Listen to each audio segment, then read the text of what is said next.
It was a long, clear day in the wastes, well, as clear as a blasted, irradiated hellscape could be. Cole reached across Yamato's leg into the buggy's improvised glove box, reaching in and retrieving a titered folded paper, unfolding it into a hand-drawn map. Parsival sat in the back seat hanging, one leg propped upon the buggy's frame where the door would have been, Kaji manning the turret in the buggy's roof. He gazed between Cole and Yamato, glancing at the homemade map as Cole and Yamato tried to deduce the location of their current prey. I don't like it. We should have went back and grabbed Splinter or T-Rex for a job this big. At the very least, you should have let me grab more reagents before we took on this job. The old alchemist shifted in his seat, nerves firing at all ends at the absolute sheer stupidity of the monumental task they've seemingly decided to undertake. You worry too much, Cole said, eyes darting between the rigid map and terrain, trying to keep his buggy on course. Trailer bumping and flailing behind them in a wake of dust and small stones. I'm serious. At this point, I barely have anything to use to make any good quality acids if we get into a pinch. Plus, I know you two are traveling light from the last job, so only Kaji up there is fully armed. Kaji, not wanting to be in another argument about what had happened on their previous job, looked up tentatively on his machine gun post, acting as though he'd not been paying attention, knowing full well what was coming next. Christ, not this again. Look, I said I was sorry the guy skipped town. Really? Could have you not have looked into whether the guy was a black market runner that is notorious for skipping town after stealing the score from their hired combat talent? Yamato said, aggravation still in his voice. Look, I thought we could handle him. How was I supposed to know the guy had another crew on standby to A, steal all the salvaged shit we got from the ruins of Big Town off my trailer, and B, extract him so they could make off with all our shit? Well, I don't know. A 3-minute goddamn conversation with the tavern keep, or the gunsmith you were so buddy-buddy with, or even the fucking shop owner that was actively telling you that guy was sketchy as fuck. Look, okay, I said I was sorry. We needed a quick job. The buggy was running on fumes, and I thought we could handle them. Yeah, bullshit. You just wanted to gamble on getting more tech salvage from Big Town, or see if you could find more manuals for reverse engineering more of your crazy-ass stuff, and couldn't do it on your own. This bony ass doesn't appreciate it being chewed on by goddamn ravagers. Hey, watch it. One of those side projects is what you're currently riding in, and the other's what's about to make us a whole lot of money. And yet, here we are broke, running on fumes, and out in the middle of this god-forsaken desert hunting fucking Chaeron of all things. He's right, you know. Stay out of it. Cole and Yamato snapped at Parsival. Guys, come on, that's enough of this. It's already too late to get the stuff back, and we're already here, so let's just get this done so we can get paid and go home. My legs are getting stiff from standing up here for so long. Kaji said, and with that Cole looked back up and had realized he was right. They had arrived at their destination, a Mesa Canyon ridge known as Chaeron Pass, one of the largest Chaeron nests known on this coast of the North American wastes. Well, pile out, we're here. They all collectively filed out of the buggy, migrating to the back to retrieve what sparse gear they were able to bring with them. Cole wore his signature hooded leather jacket with combat pants, a single-strap backpack and his wader boots, a combat mask on his face. His main weapon was a marksman's carbine with a fold-up shotgun in his backpack and his 10mm handgun strapped to his hip, and his iconic claymore sword strapped to his pack, though today he carried even more than usual, that being the twin-barreled cobbled-together elephant gun he had brought to help with hunting the Chaeron. Yamato had his signature Corpomancy .500 revolver and his saber Severance all ready to go as he strapped on his belt under his long weathered trench coat. He carried a double-barreled shotgun, cobbled together from pipe and scrap wood, as his primary weapon.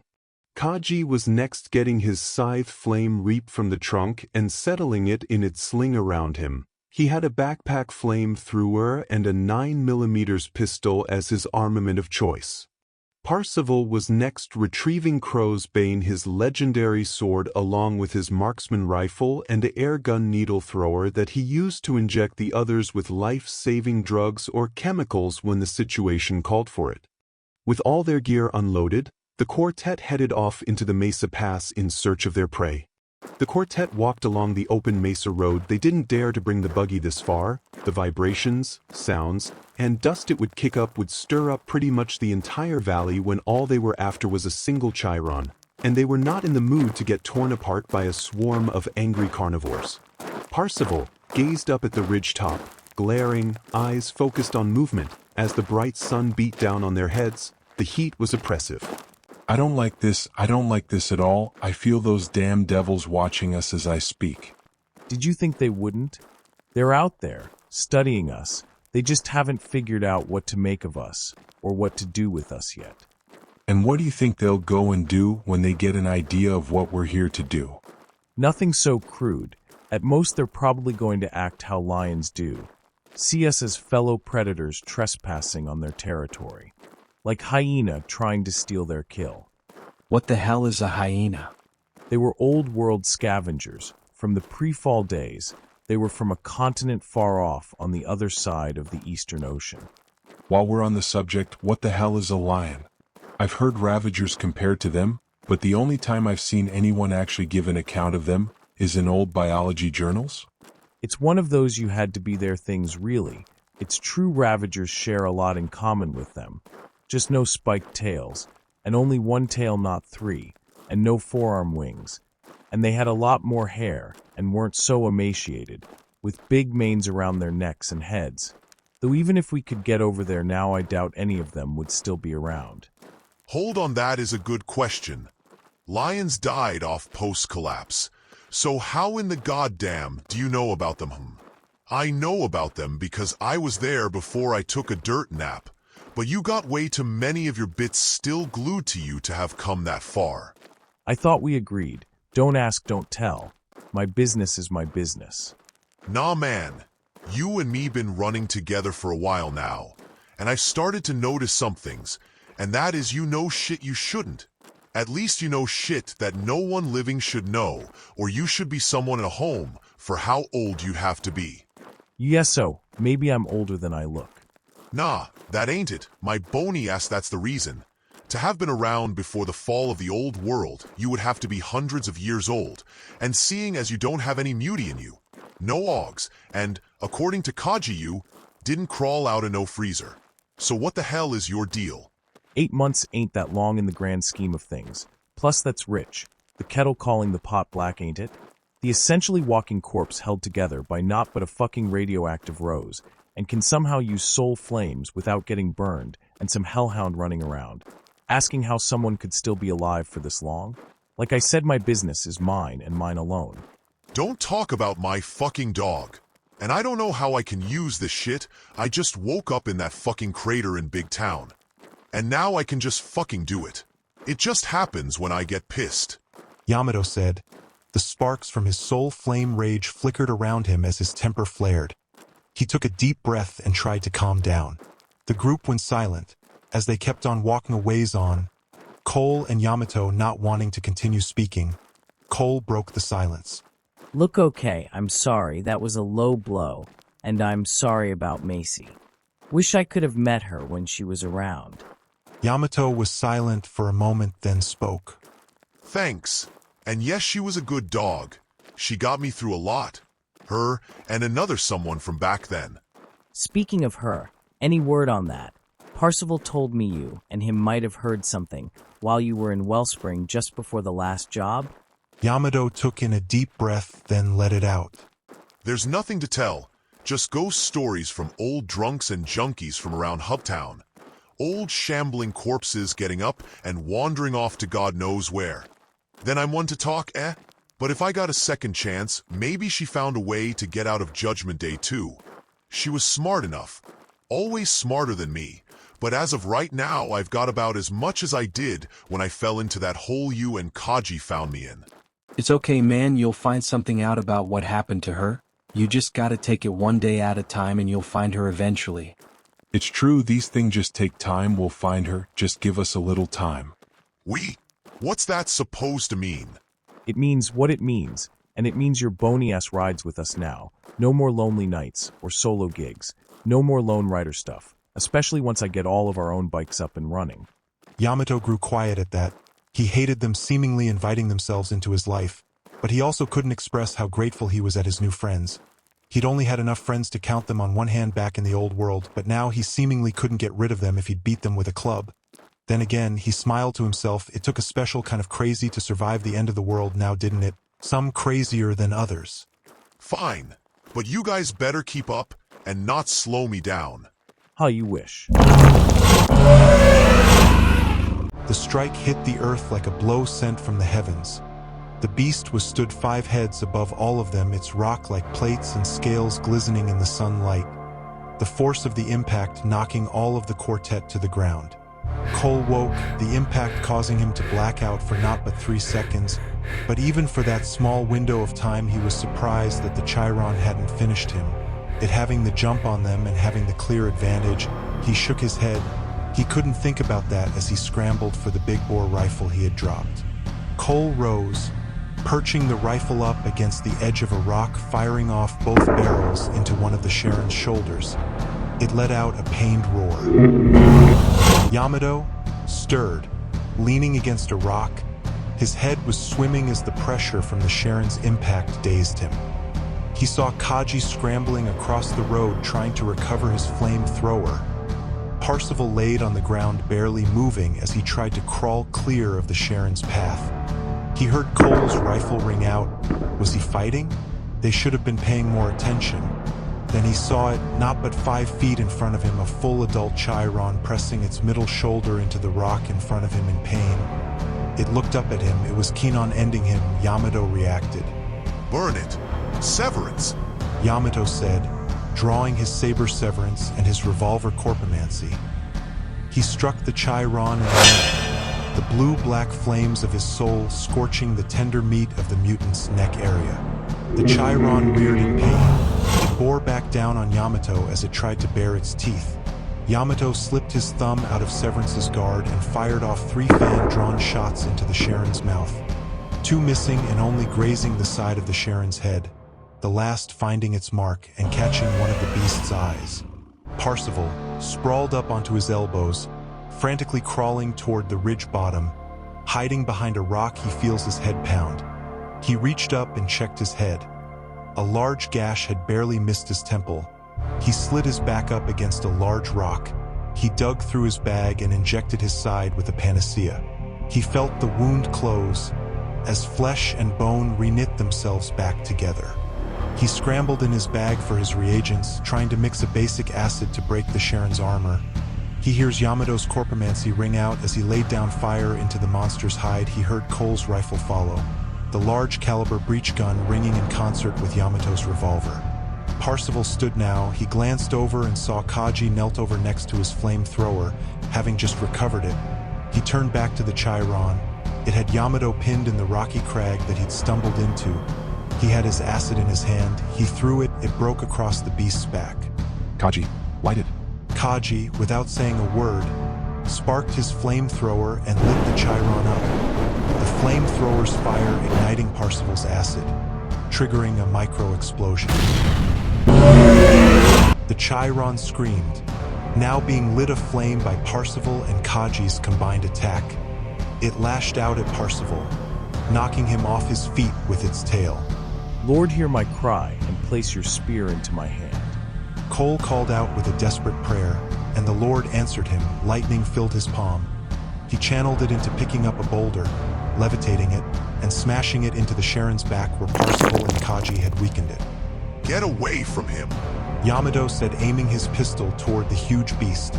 Then suddenly a distant howl rang out through the canyon. Then suddenly his hellhound, Macy, appeared. She leapt at the beast's neck, clamping down with its jaw, trying to rip out the beast's throat. The Chaeron roared, throwing her loose. No, not again! Yamato screamed, witnessing his deceased friend get thrown clear across the canyon. He saw his eternal companion laying there in a heap on the ground, trying to get back up. No. He felt himself slipping away like his mind was going again, but he wouldn't allow it. He dug deep from within his soul and imbued Macy with a part of it, though this only made the cold tug of the void that much stronger. He could feel it trying to take him. Macy rose, now rejuvenated and seemingly stronger, fiery bone armor forming around her, as she grew to at least half the size of the beast of a Chaeron, tackling the beast to the ground and attempting, once again, trying to pry the beast's throat out. The Chaeron threw Macy off trying to lounge for Yamato, but she wouldn't allow it, leaping onto the Chaeron's back. This isn't working. Cole said, breathing heavily. He knelt down behind the rock he had perched on. He dug through his bag, retrieving 2 speed loaders. One for Yamato, one for himself, special black tip ammunition for both .500 and .700 respectively. Yeah, catch. Cole threw the speed loader at Yamato. Yamato caught the gray-sleeved round, 6 of them total, a full magazine. He fumbled the cylinder of corpumancy, trying desperately to load his revolver as the Chaeron kept trying to bear down on him, his hellhound keeping it at bay. Suddenly, the Chaeron backed off and charged Macy. It rammed her, though wing her back. She collapsed, knocking Yamato onto his back. The Chaeron pressed a clawed foot down, pinning Macy down, her armor protecting her from the Chaeron's monstrous claws. But Yamato was pinned underneath his friend. It went for Macy's neck, but Yamato got his hand holding the corpumancy free. He aimed.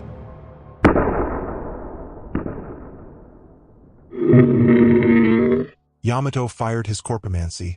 The large caliber incendiary round cracked through the Chaeron's pelted scales next to the beast's temple, a piece of its brains visible from the outside of the wound. The beast leaned back and roared. It bore open its jaw and tried to swallow Yamato whole. No. Cole yelled, summoning another bolt of lightning. He fired off the bolt into the beast's side, running to Yamato's side, trying to pull Yamato free. The Chaeron leaped back and once more bared down on Cole and Yamato. It unhinged its jaw as far as it could, keen to rip both of them apart. Cole, without thinking, raised his elephant gun up and fired, right into the beast's mouth, catching it on the exact opposite side of where Yamato had weakened it before. The 2 large incendiary bullets tearing their way through the Chaeron's inner flesh. It screamed in pain and then went limp, dropping hard to the ground, its claw clipping Cole's side on the way down. Holy shit! Is it dead? I don't know. I think. Cole stepped forward and nudged the beast's corpse with the tip of his rifle. Don't do that. It could still be alive.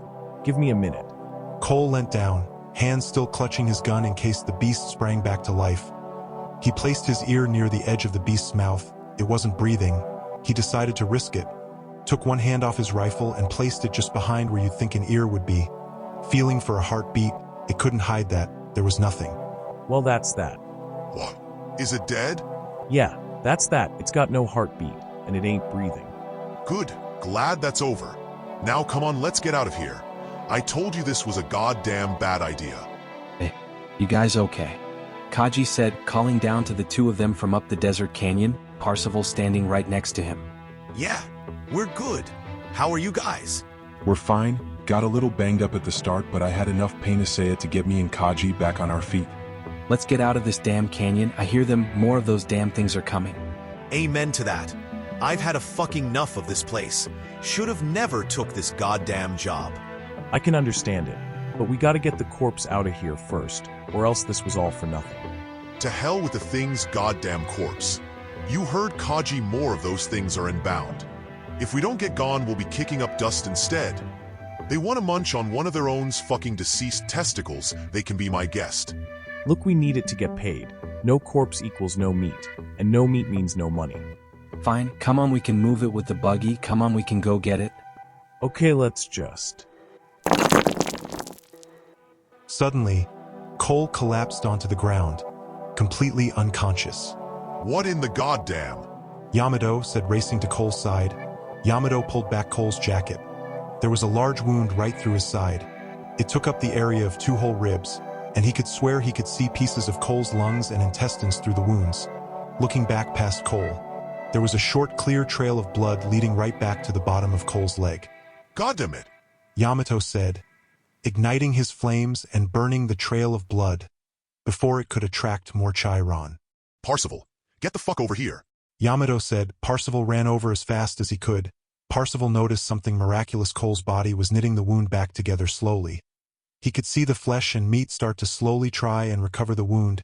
Parsifal injected Cole with a panacea. He saw the flesh speed up its recovery. Cole, barely conscious, heard all of this, even felt the needle fall into the skin next to his wound. He heard Yamato yell something about moving something, and then he was out.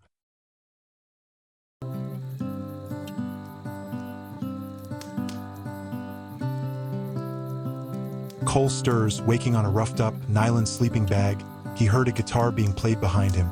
He looked out from his lying-down position. He was back out in the wastes. He tried to sit up, and intense pain shot through his side. Hey, easy there, don't strain too much, let me see. Parsifal said, helping Cole to roll to his back. Cole noticed the bandages under his jacket. Hey, thanks. Look, Parsifal held up a hand, instantly quieting Cole. He injected Cole with a painkiller. Hey, it's like you said when we started, man. Your business is your business. It's not my place to say nothing. Ow, but I can. You get stranger the longer I'm around you. Come on, man, don't be a dick. Guy's got his own stuff going on. Kaji said, as Yamato played his guitar that he'd brought with him in the buggy. They had set up camp out in the wastes, about 5 miles out past the entrance to Chaeron Pass. Cole looked up. Wait, where's the Chaeron? Relax. We went and got the buggy and hauled both you back, see? Yamato said, putting down his guitar, and pointing to the trailer hitched to the back of the buggy. The Chaeron ratchet strapped down to the trailer, the large hole Cole and Yamato had made prominent on its head. You know, anyone else would have shot you by now. With how much shit you have drug us through, should have shot you while you were out. Yamato said, a smug grin across his face. Yeah, well, maybe you'll get another chance. Cole said, a dumb smile on his face. Parsifal rolled his eyes and moved toward the back of the buggy, pulling out a bottle of some liquor that Cole had grabbed. He handed out small tin cups, each with a small amount of drink for everyone. A toast to another fine job, to once more not dying, and to finally getting fucking paid. I'll drink to that. Here, here. Amen to that. The quartet finished their drinks and then realized they'd finished the whole bottle. Damn it, I was saving that for a special occasion. Bro. You didn't die, we didn't die. I'd say that's worth celebrating. You're right, I can make more. Cole said he couldn't complain, he just hadn't really been paying attention. Although now he thought what could beat having drinks with friends around a campfire after just having completed an honest day's work and an adventure to boot. Okay, that's gonna be it for me for tonight at least. Time to hit the sack. Yamato said, standing, bones cracking as he stood up. Yeah, I'll second that. Yeah, I'm beat, I only can imagine how you'd feel. I'll take first watch, you guys get some sleep. Kaji said, moving toward the machine gun turret, but then got stopped by Yamato. Actually, on second thought, you head to bed. I'll take first watch. You get some sleep. You sure, bro? You and Cole got really beat up out there today. You sure you don't need any sleep? Yeah, I'm sure got a lot on my mind. Was gonna stay up a little while longer anyway, and just think about stuff for a while. Okay, man, just let me know if you get tired. I'll swap out with you. With that, Kaji went off to bed. Yamato climbed up to the machine gun post, standing looking out over the wastes, the sands and dust shining silver against the moonlight. In moments like this, you could almost call this world peaceful, beautiful even. But Yamato wouldn't go that far. He sparked up a cigarette, taking a long drag and blowing out the smoke, head tilted back staring at the moon. Yeah, I think I'm gonna like running with these guys. Hello there, my name is Archangel, and thank you for watching. This is basically a little story stinger for a game a couple buddies and me have decided to make and watch. If you really like it, please subscribe and look forward to more. I'd really appreciate it. If not, thank you for watching anyway, and thank you for getting this far. This is just something I slapped together just to prove a point and just really for fun. But anyway, thank you for watching, and as always, God bless.